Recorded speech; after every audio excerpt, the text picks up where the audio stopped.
fatos e versões. O que vai impactar na sua vida agora no Café com Política. No Café com Política de hoje, nós recebemos mais uma vez aqui nos estúdios o deputado estadual Sargento Rodrigues, do PTB. Ele é presidente da Comissão de Segurança Pública da Assembleia e membro efetivo da Comissão de Administração Pública. Deputado, bom dia, bem-vindo aqui mais uma vez, prazer recebê-lo. Bom dia, Rodrigo, bom dia, Thalita, bom dia, deputado. Palhares, bom dia a todos os ouvintes da Rede Super. Deputado, para a gente começar o bate-papo com o senhor, nós temos aí na ordem do dia, digamos, entre os assuntos de destaque da Assembleia, a questão do reajuste dos servidores da segurança pública, um projeto que foi aprovado pela Assembleia diferente daquilo que queria o governo do Estado, que havia enviado uma proposta de reajuste apenas para as forças de segurança, e o projeto que foi aprovado lá, ele estipula e determina o reajuste para outras categorias.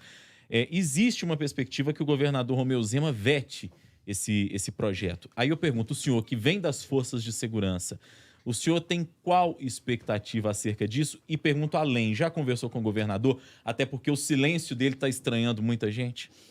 Olha, sua pergunta é muito oportuna e nós temos sido cobrados constantemente, nós, deputados que participamos efetivamente, e é bom deixar isso aqui claro. Participamos durante um ano das negociações com os 15 entidades e associações de classe, sindicatos e associações de classe à mesa. São 5 deputados estaduais e 4 federais à mesa de negociação. Levamos um ano. Começou em fevereiro, ela terminou a negociação efetiva com o registro de uma ata assinada pelos 2 secretários, Bilac Pinto e Otto Levi, pelos 4 chefes de polícia, ou seja, o comandante da Polícia Militar, o comandante do Bombeiro, o chefe da Polícia Civil, o secretário de Segurança Pública, os 9 deputados e as 15 sindicatos e associações de todas as forças de segurança pública. Então foi um processo demorado, mas um processo que o que pesou foi a interlocução política. Foi um processo lento, mas um processo que findou com uma negociação, e eu quero aqui fazer uma correção, e eu tenho brigado muito com o jornalista para não dizer reajuste, porque reajuste não ocorreu reajuste. Você vê isso como recomposição. É a recomposição das perdas inflacionárias e o pior ainda, não é uma recomposição de imediata, porque as forças de segurança pública do nosso estado, a Polícia Civil, Polícia Militar, o Bombeiro Militar, os policiais penais, o sócio-educativo, os servidores administrativos dessas forças, estão desde 2015. Então, você pega o ano 2015, 16, 17, 18, 19, só aí nós temos 5 anos sem nenhuma recomposição da perda inflacionária. E a proposta de recomposição prevê para este ano, para o mês de julho, com pagamento em agosto, a primeira parcela, a segunda parcela em setembro de 2021 e a terceira parcela em setembro de 2022. Ou seja, terão passado aí 8 anos para que a recomposição da perda inflacionária aconteça. Olha, nós estamos confiantes, fizemos uma negociação, nós temos uma ata assinada por todas essas autoridades, por todos os deputados, sindicatos e associações, e estamos confiantes que o governador vai sancionar aquilo que é fruto de uma negociação e de um acordo para fazer a recomposição das perdas inflacionárias e, obviamente, entendo que o governador vai vetar a emenda que eu disse em toda a sua tramitação para os autores, que foi a bancada do PT, que com um discurso demagogo quis julgar para a plateia e especialmente julgando para a plateia porque lá tinha outros servidores falando que eles poderiam ali aprovar a emenda e estender a recomposição. O deputado não pode apresentar emenda que tem impacto financeiro. Vou repetir, deputado não pode apresentar emenda que tem impacto financeiro sem que esteja acompanhado. Ou seja, então há um vício de iniciativa, a emenda é ilegal, é inconstitucional. Mas o pior de tudo isso, a emenda é demagoga, ela é mentirosa. E todos nós, não precisa ser bacharel em direito, não precisa ser advogado, não precisa ser constitucionalista. Todos nós sabemos, e todos os deputados que assinaram a emenda sabiam. E eu fiz essa advertência desde o primeiro momento em que tomei conhecimento. Mas, infelizmente, a emenda capitaneada pela bancada do PT queria enganar, e principalmente os trabalhadores em educação. mais uma vez foram enganados pela bancada do PT.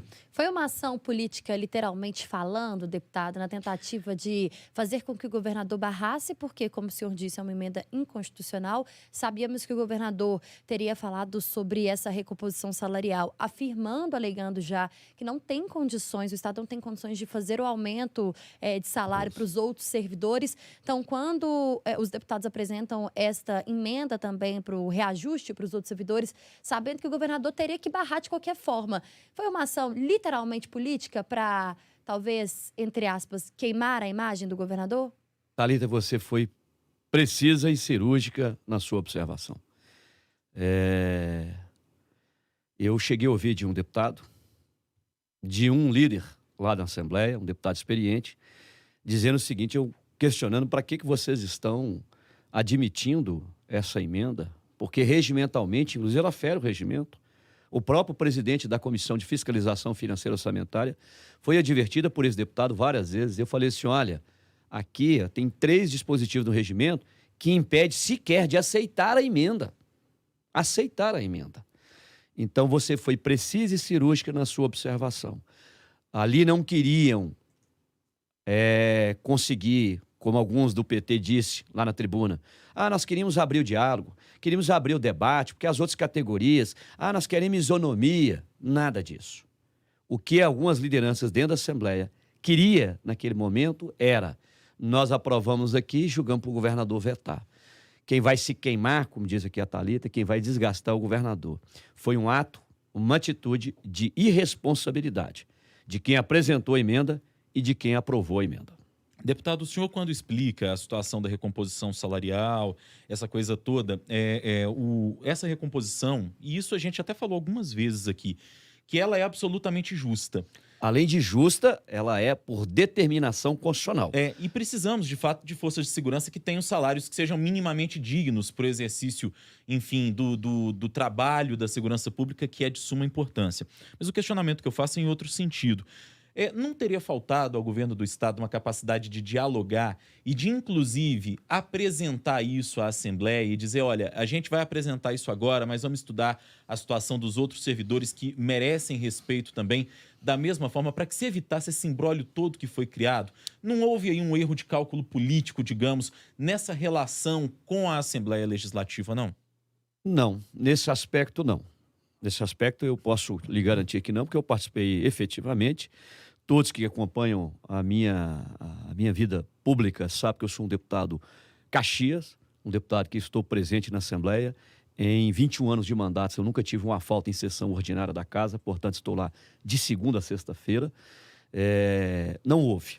Pelo contrário, as visitas, né, e as reuniões e audiências públicas, onde os secretários foram chamados lá, foi dito com clareza que naquele momento não seria possível para as demais carreiras, mas que o governo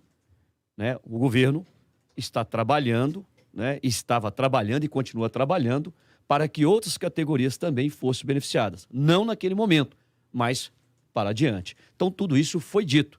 Infelizmente, o bastidor que nós conhecemos, eu estou exercendo o 6º mandato consecutivo, então já tenho uma experiência suficiente para enxergar e para conversar com deputados mais antigos, com liderança da casa, e que a gente teve essa visão clara daqui da pergunta colocada pela Thalita. Queriam era desgastar o governador e não apenas realmente resolver um problema. E a bancada do PT usou os outros servidores como uma emenda demagoga, mentirosa. Eu costumo chamar que é uma emenda 171.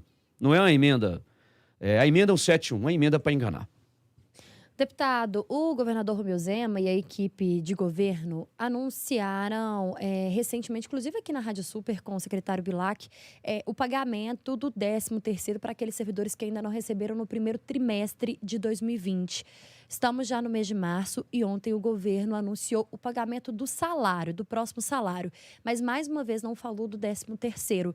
Isso pode atrasar ou adiar, que seja, a recomposição salarial das forças de segurança? Não acredito. Quando o governo encaminhou o projeto, eu vou relembrar aqui as minhas falas logo no início.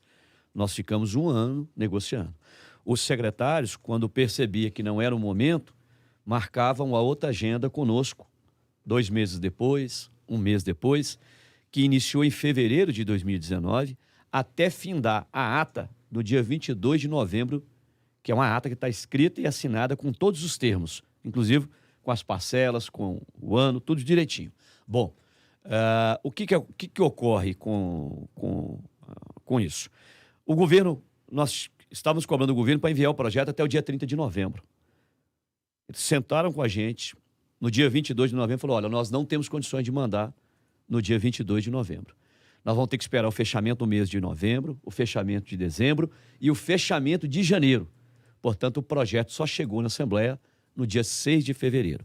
O governo fez um planejamento, o governo fez cálculos. Agora, com relação à questão do 13º especificamente, Thalita, o governo disse isso o tempo todo, que ele espera concluir a negociação na Bolsa de Valores nos recebíveis da Codemig, que vai gerar de algo em torno de 4,5, 5 a 6 bilhões de reais, que são praticamente 2 folhas, o que daria a ele condição de quitar e, inclusive, trazer o pagamento para o 5º dia útil de todos os servidores públicos. E eu estou confiante.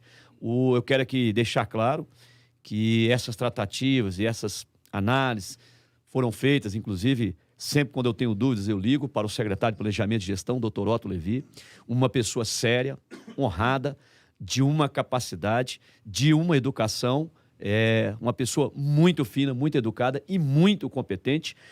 Tratou a gente e colocou as informações sempre de forma muito transparente. Falou, olha, deputado, fechamos o negócio dos recebíveis da Codemig, pagamento de 13º de todo mundo, quitamos de todo mundo e colocamos o salário no 5º dia útil. Diferentemente, mas muito diferentemente do que ocorreu no governo do PT, que foi 4 anos de desastre, né? E que, infelizmente, o ex-governador Fernando Pimentel montou uma quadrilha e saqueou os cofres públicos do Estado. Foi isso que o atual governo encontrou pela frente. Deputado, se por acaso o governador Romeu Zema vier a vetar esse projeto, você acha que pode haver um levante das forças de segurança em Minas? Olha, com certeza haveria uma reação muito desagradável por parte dos servidores da segurança pública, e com razão. Porque se você é governador do Estado, você determina 2 secretários de Estado, 4 chefes de polícia, que sente à mesa, que participam de uma negociação durante 1 ano, e depois você, governador do Estado, disse que uma ata assinada, que um projeto aprovado na Assembleia não passa a valer mais nada, então é algo assim, uma reação incontrolável que essas forças de segurança pública poderiam ter. Mas eu prefiro continuar acreditando que o governador tem dado sinais e tem dados indicativos claros que ele vai sancionar. O próprio jornal Tempo, o jornal Super, publicou a resposta que ele deu para o governador do estado de São Paulo. Uma resposta curta e objetiva, ou seja, cuida da sua administração em São Paulo, que aqui em Minas Gerais cuida o governador Romeu Zema. Então ele sabe exatamente o que ele está fazendo e ele sabe exatamente da necessidade. É bom deixar claro para todos os nossos ouvintes e leitores que a recomposição da perda inflacionária foi um dispositivo colocado pelo Constituinte lá em 88, no inciso 10 do artigo 37, para que todos os servidores públicos pudessem contar com um gatilho. Nós, quando fazemos o curso de Direito, né, os nossos mestres lá na Academia de Direito, dizem o seguinte, olha, esse dispositivo aqui foi o gatilho para que a inflação possa ser recomposta, porque senão o servidor ficava 10, 15, 20 anos à mercê do governante. Então, é um dispositivo que é para recompor a perda inflacionária. Então, vamos deixar claro aqui mais uma vez, para que os nossos jornalistas, né, não confunda reajuste, aumento. Eu vejo falar aumento. O que é aumento? É aquilo que se dá acima da inflação. E você, enquanto trabalhador aqui, deve lembrar sempre disso. Inflação é reposição da inflação, é recompor o poder de compra. E é isso que foi negociado. Digo mais, um prazo de 8 anos para se concretizar. Hora do bate-pronto. No Café com Política. Hora do bate-pronto. Perguntas objetivas e respostas igualmente objetivas. Combinado, deputado? Combinado. Recomposição salarial para segurança ou para todos? Recomposição para todos. à medida que haja planejamento e condições por parte do governo do Estado. O Partido Novo. Infelizmente, um amontoado de jovens sem rumo que acredita que a teoria escrita no partido é a mesma do ato de governar. Algo muito diferente. Infelizmente, uma grande parte de filhos que ainda recebem mesada dos seus próprios pais. Governador Romeu Zema. Inexperiente do ponto de vista político, da administração pública, mas tem demonstrado muita boa vontade e muita seriedade para conduzir os rumos do Estado. E a relação do governo dele com a Assembleia? Falta-lhe habilidade política do governador do Estado. O governador do Estado precisa ligar mais para o presidente do outro poder, que é o presidente do Legislativo. Ele precisa estar mais próximo do presidente do Legislativo. Ele precisa conversar pessoalmente com os demais deputados, não apenas os seus secretários de governo. O governador perde e tem derrotas na Assembleia por falta desse diálogo e dessa proximidade. Sargento Rodrigues nas eleições de 2020. Cidadão, eleitor, estaria apoiando um candidato a prefeito no momento adequado. Estaremos aqui apontando o nome. E o governo Bolsonaro? O meu presidente contou com o meu voto, com o meu apoio e que, infelizmente, enfrenta as velhas raposas, os veacos do Congresso e que tenta fazer o melhor para o país. Mas, infelizmente, de um lado, tem uma esquerdopata doentia que não quer que o presidente governe. Do outro, estão os medalhões, a velha política que ainda se encontra instalada no Congresso Nacional e que, muito em breve, tem que ser banida. Nós não podemos mais admitir, em toda e qualquer ação do parlamento, o tomará da cá. Isso é nojento, isso é inescrupuloso e o presidente precisa governar. Deputado estadual, Sargento Rodrigues do PTB, presidente da Comissão de Segurança Pública da Assembleia, membro efetivo da Comissão de Administração Pública da Casa, nosso convidado de hoje aqui no Café com Política. Obrigado pela entrevista, prazer recebê-lo por aqui, deputado. Nós é que agradecemos, obrigado Thalita, obrigado Rodrigo, obrigado Palhares. Um bom dia a todos, que Deus possa nos iluminar nesse novo dia. Obrigada, deputado. 8h57, hora de conferir os